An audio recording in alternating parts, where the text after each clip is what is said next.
Milí diváci a poslucháči, vítajte pri videopodcaste Úradu pre územné plánovanie a výstavbu Slovenskej republiky. Nový stavebný zákon už neumožňuje dodatočnú legalizáciu stavieb, ktoré sa začali stavať po 1. apríli 2025. Ako si však môžete zlegalizovať stavby, ktoré boli postavené pred týmto dátumom?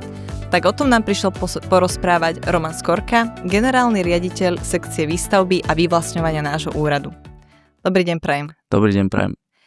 Pán Skorka, novelizáciou starého stavebného zákona v roku 2024, ale aj účinnosťou nového stavebného zákona, ktorý nadobudol účinnosť 1. apríla 2025, začali byť účinné rôzne zmeny pri dodatočnej legalizácii stavieb. Môžete nám približiť, aké? Tak ako ste už spomínali, starý stavebný zákon, tzv. 50-ka, bola ešte v rámci účinnosti novelizovaná s účinnosťou od 1. apríla 2024. Sa zaviedol, povedzme, komplexný systém, ktorý má ambíciu reagovať na tie tzv. Čierne stavby. Umožňuje takýmto stavbám osobitným postupom ich zlegalizovať a predpokladám, že si prejdeme do detailu, akými spôsobmi sa to dá. Určite áno, už tu mám pripravený aj ťahák pre našich poslucháčov, ktorí nevidia video. Tak máme tu grafiku, ktorú pripravil náš úrad, ktorá rozdeľuje vlastne stavby do 4 skupín podľa toho, kedy boli postavené. Poslednou skupinou sú, ako sme už spomínali, stavby postavené po 1. apríli 2025, ktoré už nie je možné dodatočne legalizovať a tým sa teda dnes venovať nebudeme. Túto grafiku si môžete pozrieť aj na našej stránke www.upv.sk. Prejdeme teda k tej prvej skupine, ktorú tu máme, a to sú stavby postavené pred 1. októbrom 1976. Na ne platí generálna amnestia. Čo to vlastne znamená? Táto generálna amnestia alebo tzv. Generálna amnestia predstavuje, respektíve znamená, že stavby, ktoré boli zhotovené pred týmto dátumom, sa od apríla 2024, tak povediac zo zákona stali legálnymi. Čo znamená, že pre tieto stavby, ktoré spĺňajú tento časový úsek, nekoná stavebný úrad podľa ani nového, ani starého stavebného zákona, čo znamená, že nevykonáva žiadne úkony ani nevedie žiadne konanie. To, čo je dôležité však spomenúť pre tento typ stavieb, je, že na účel ich zápisu do katastra, aby sa teda nejakým spôsobom zlegalizovala aj existencia stavieb alebo odzrkadlila sa v katastri nehnuteľností, sa postupuje podľa osobitného predpisu, ktorým je katastrálny zákon. Za účelom zápisu takýchto stavieb vydáva obec oznámenie, ktorým príslušnému orgánu konajúcemu podľa tohto predpisu potvrdzuje túto skutočnosť. Čo je dôležité a je naozaj kľúčové to ozrejmiť, je, že hoď ide stále alebo pravdepodobne vždy ide stále o tú istú obec, treba rozlišovať, že či koná obec ako stavebný úrad podľa stavebného zákona alebo koná podľa iného predpisu. Ja len teda zopakujem, pre tieto stavby obec nevykonáva žiaden úkon podľa stavebného zákona a pre účely zápisu vydáva to oznámenie, ale koná ako obec, nie ako stavebný úrad. Musím ako občan preukázať, že tá stavba bola postavená pred týmto dátumom, lebo u niektorých starých stavieb to môže byť problém, ktoré som podedila po mojich prastarých rodičoch alebo tak. Samozrejme, môže to byť problematické, ale stále vychádzame z toho, že obec ako všeobecne nejaký správca svojho územia má vedomosť o tom, že aké nehnuteľnosti alebo akú má situáciu v území. Čiže predpokladáme a vychádzam z toho, že tak predpokladá aj katastrálny zákon, že obec vie potvrdiť tieto skutočnosti podľa katastrálneho zákona, ale samozrejme môže nastať aj situácia, že obec v nejakom osobitnom prípade si môže na účely vydania takéhoto oznámenia vypýtať nejaké dokumenty, o ktoré sa tak povediac oprie a vtedy komunikuje presne s vlastníkom takejto stavby a už je na zvážení obce, aký dokument alebo aký typ prehlásenia si vypýta od vlastníka. Poďme k ďalším stavbám a tam táto skupina sú stavby, ktoré sú postavené teda po 1.10.1976 až do roku 1989. Na tieto stavby platí amnestia. Aký je rozdiel medzi generálnou amnestiou a amnestiou? Rozdiel spočíva v tom, že tá generálna amnestia, tam sme si povedali, že nie je potrebné vykonať žiaden úkon a ani sa nemusí v drvivej väčšine prípadov nič preukazovať.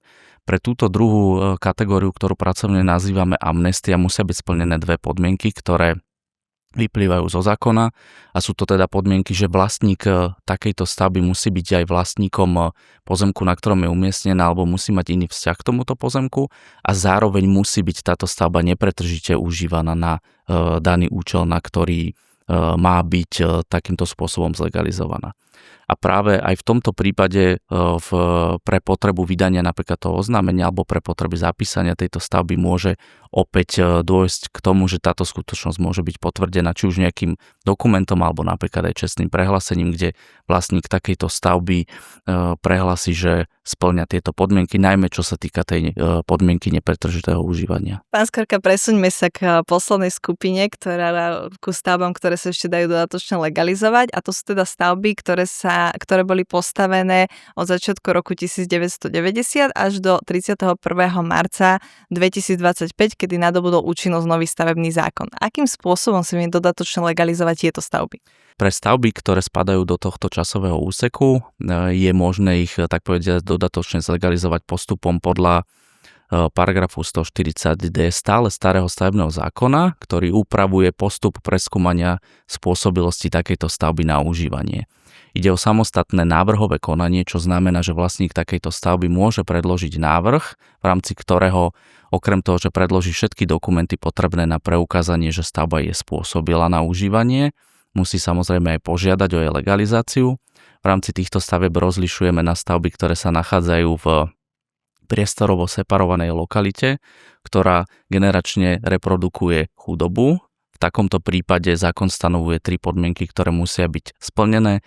Okrem všeobecnej podmienky, že stavba sa nemôže nachádzať pod nejakým vedením v rámci nejakého ochranného pásma alebo bezpečnostného pásma, taktiež stavba musí byť užívaná na bývanie toho vlastníka alebo člena jeho rodiny a zároveň musí splniť vlastníctvo k pozemku, na ktorom je umiestnená, alebo nejaký iný nárok.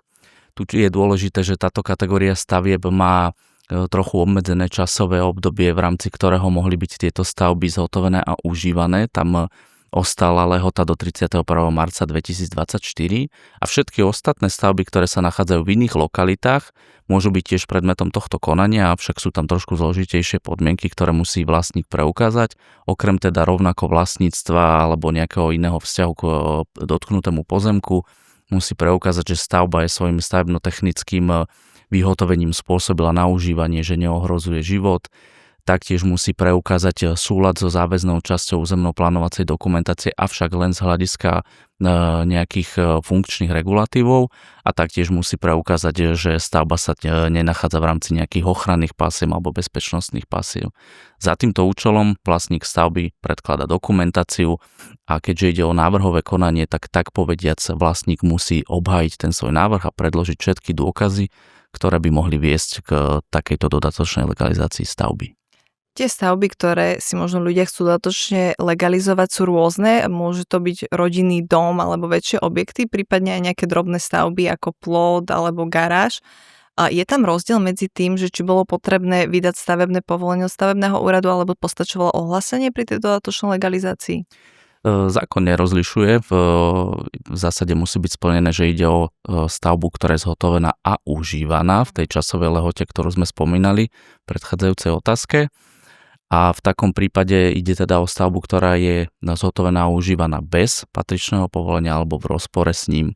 A v týchto prípadoch nehrá rolu, o akú stavbu ide. Vlastník stavby musí preukázať splnenie podmienok, ktoré sme spomínali, na to, aby mohla byť stavba dodatočne zlegalizovaná. To, čo by som možno ešte tu spomenul, a čo predpokladám, že stojí za spomenutie, je, že výsledkom tohto konania v prípade, že vlastník preukáže splnenie, je rozhodnutie, ktoré má účinky kolaudačného rozhodnutia alebo ponovom kolaudačného osvedčenia. V prípade, nazvime to, negatívneho záveru, kde by teda nebolo preukázané, že stavba je spôsobila na užívanie, môže stavebný úrad buď nariadiť nejaké úpravy, alebo v prípade, že nebudú ani tie dostatočné alebo nebudú vykonané, rovno prístupy k nariadeniu na odstránenie takejto stavby. Pán Skorka, približili ste nám 3 rôzne skupiny stavieb, ktoré je možné legalizovať. A hrozí za výstavbu takéto stavby, respektíve keď požiadam o tú dodatočnú legalizáciu, alebo keď si to legalizujem, hrozia tomu stavebníkovi alebo teda zhotoviteľovi nejaké sankcie?